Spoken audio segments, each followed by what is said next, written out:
Hoje eu trago aqui uma matéria especial para a gente falar sobre educação na rede estadual de ensino no Planalto Norte Catarinense. Em especial aqui as escolas estaduais de Porto União, Irineópolis, região de Canoinhas, todos os demais municípios de nossa regional.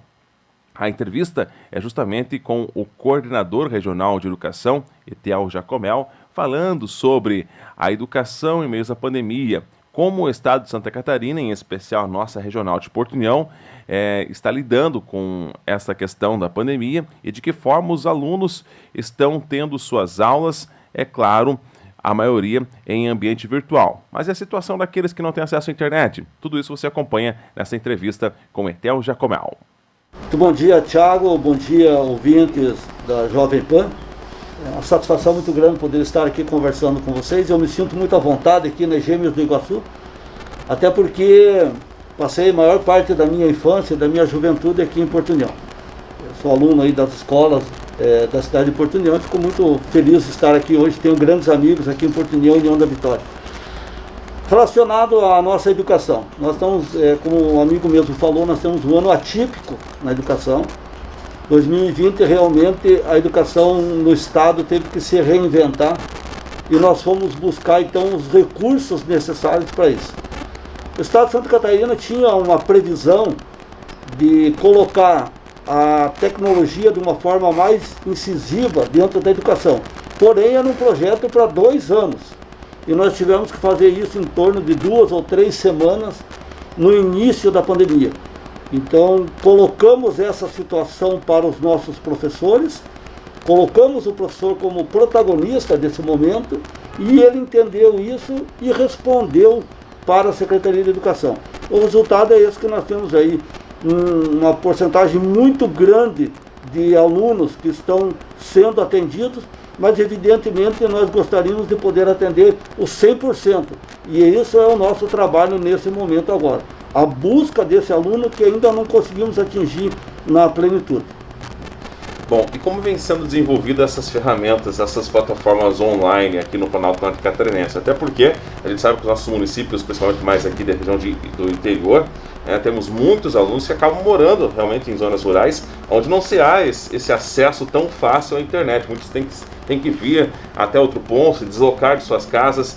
Como está sendo, então, esse atendimento através das plataformas online aos nossos alunos? Bom, esse foi o grande desafio, Thiago, né? A Secretaria de Educação, então, deixou disponível plataformas que pudessem ser utilizadas e passaram a ser utilizadas de uma forma bastante maciça pelo nosso professor. Evidentemente que nós temos um diagnóstico que coloca que nós não temos o 100% do aluno que é atingido. Então nós tivemos que tomar uma outra atitude para que pudéssemos atender esse nosso aluno que ou não tem o acesso à internet ou não tem uma internet de qualidade. Muitas vezes até ele tem o acesso, mas não é de qualidade. Então o que nós fizemos? Nós optamos por colocar uma certa quantidade de material impresso, o material físico, e esse material é entregue para o aluno em forma de apostilas, dentro de um período determinado pela escola, onde o aluno retira esse material e depois tem a devolutiva. Ele devolve esse material que será encaminhado ao professor. Ainda assim mesmo nós temos situações onde o aluno não consegue vir buscar esse material.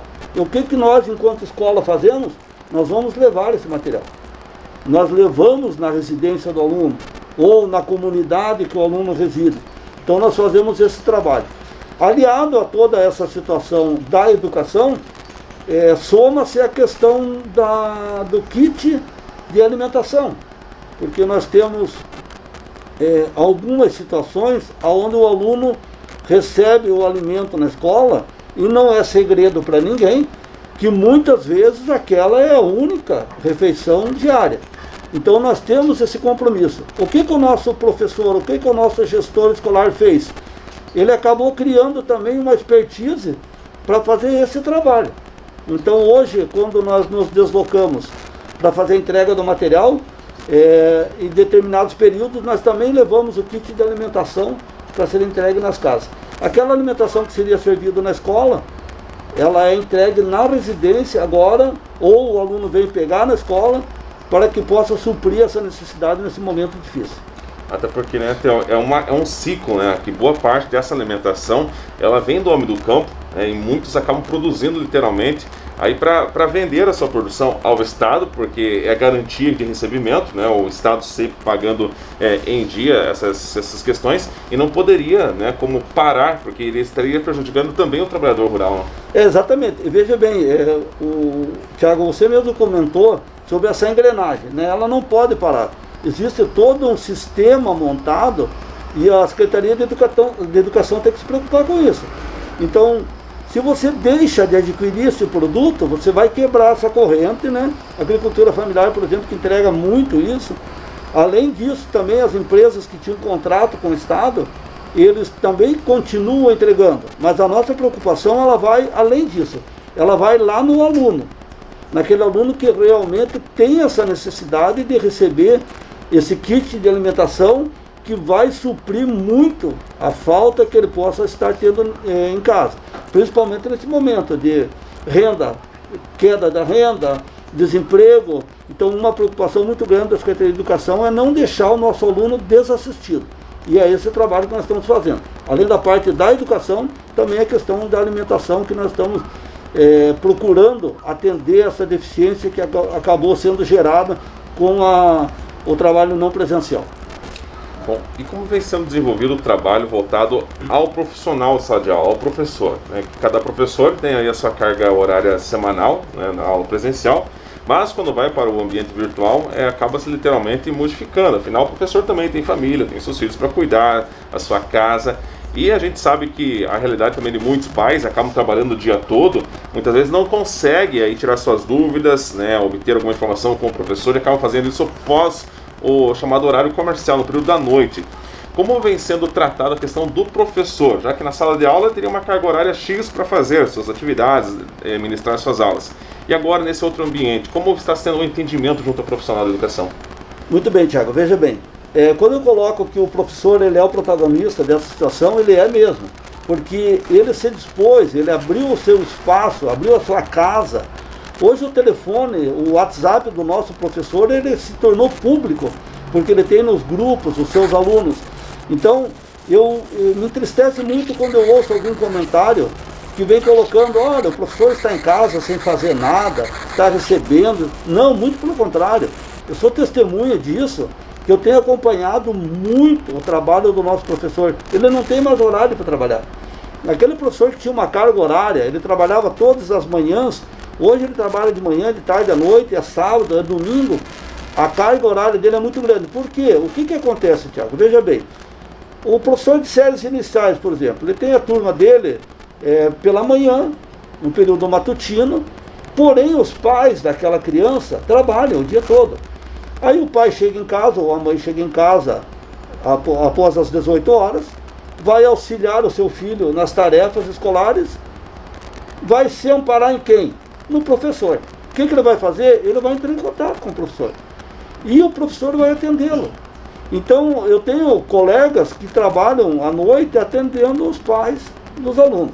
Então, isso nós temos que reconhecer o engajamento da classe profissional dos nossos professores nesse trabalho.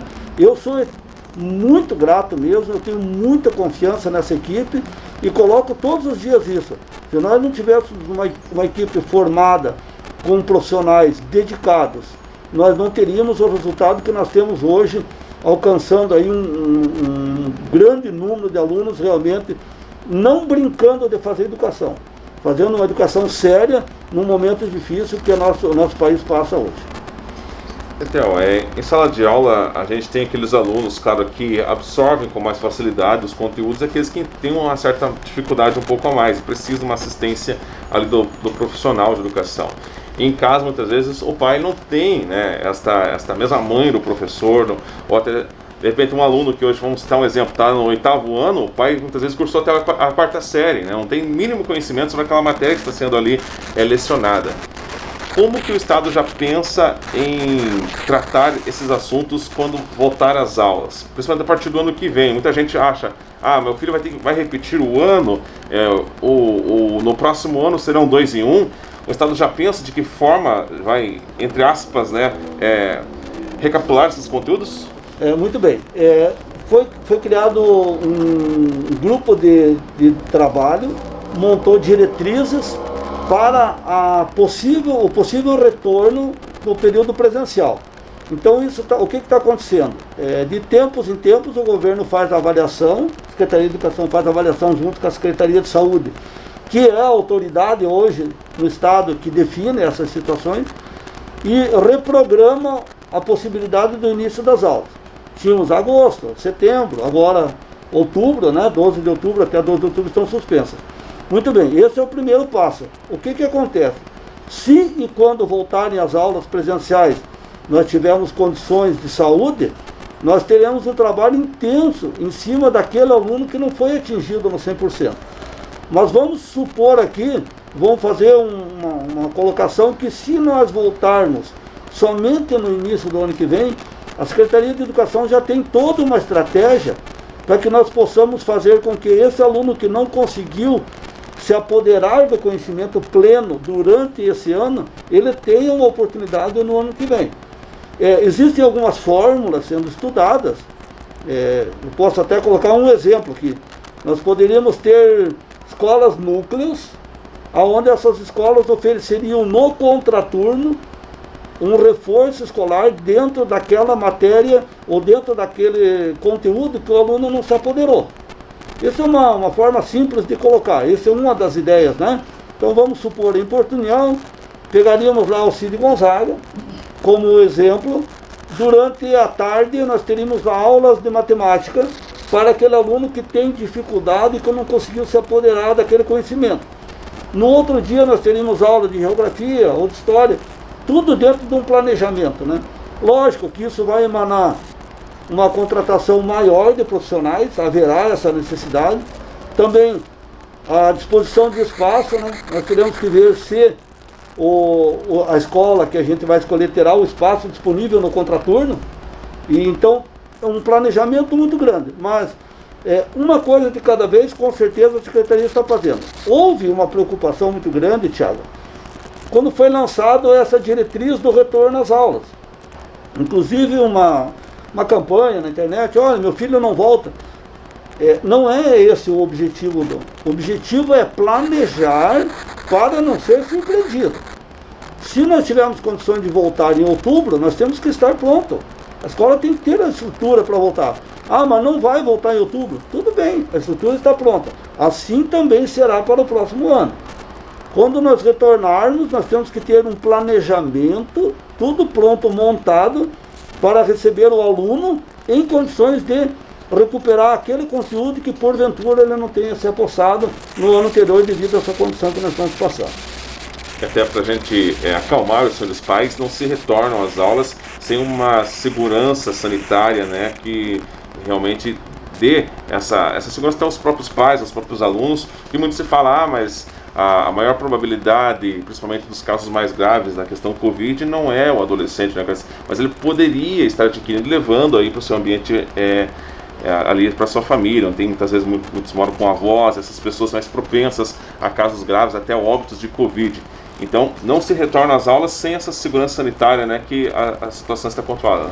Essa posição é definitiva, essa é uma decisão de governo, de Secretaria de Educação. Nós acatamos as determinações da Secretaria de Saúde.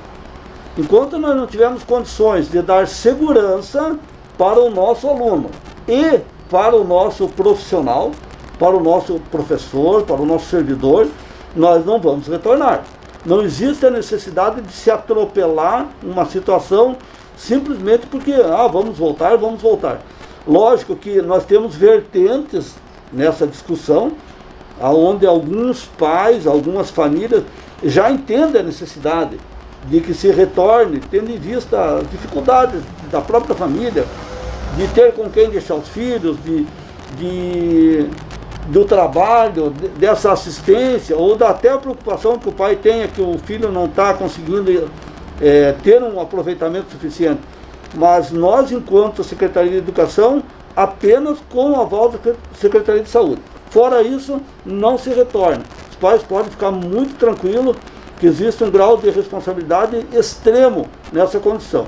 Nós temos que nos preocupar com o nosso aluno e com o nosso profissional. O fato acontece. A Jovem Pan informa. Você fica sabendo. Credibilidade acima de tudo.